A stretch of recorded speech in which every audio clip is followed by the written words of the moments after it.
should be ready by next week. I think they met already last Friday, and then so siguro finalizing na lang, uupo na naman sila ulit this week and give it another week. Baka by next week meron na po yan. Before the end of January should be okay, ma'am.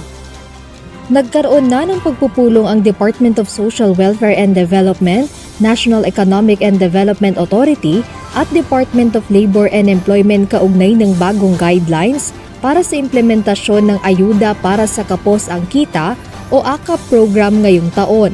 Alinsunod ito sa direktiba ni Pangulong Ferdinand Marcos Jr. na nagsusulong ng pagbuo ng bagong guidelines para sa conditional implementation ng AKAP para sa taong 2025. Sinabi ni Department of Budget and Management Secretary Amena Pangandaman na mayroon ng draft ang tatlong ahensya kaugnay nito.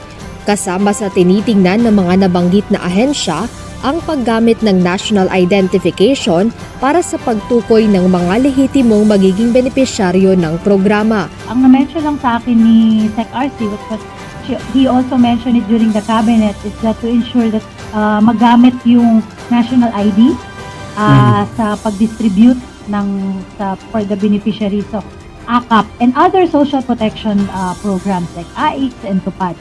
Dagdag pa ni Secretary Pangandaman, ang AKAP ay isang anti-inflationary measure kaya tinitingnan din ng tatlong ahensya ang pagbabase ng AKAP sa inflation rate ng bansa. Balak yata po nila is that if it hits a certain rate, doon po matitrigger yung release. Parang ganun po. But they're still studying po. Para sa kalihim, dapat makarating sa tamang benepisyaryo ang mga programa ng pamahalaan gaya nito. Sinabi naman ni Commission on Elections Chairman George Erwin Garcia na hindi dapat itong magamit para sa pangangampanya sa darating na eleksyon. Talaga namang hindi ginagamit ang public funds sa pangangampanya o pagpopromote ng sarili.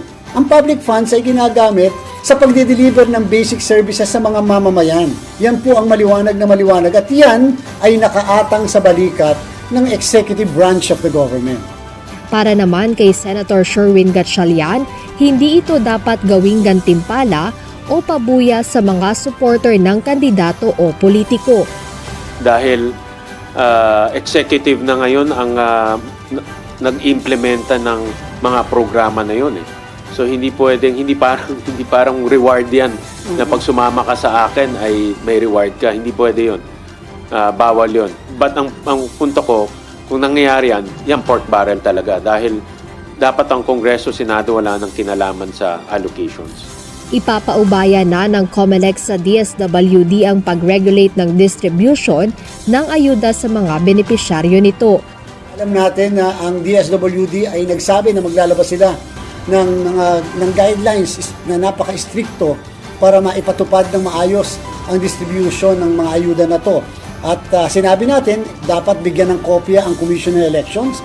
At pangatlong pinaka-importante, dapat ay sundin ng maayos yung mga guidelines na ito, hindi lamang ng DSWD, ng mga empleyado at opisyal nito, kung hindi ng mga partners o agencies man o organizations ng DSWD.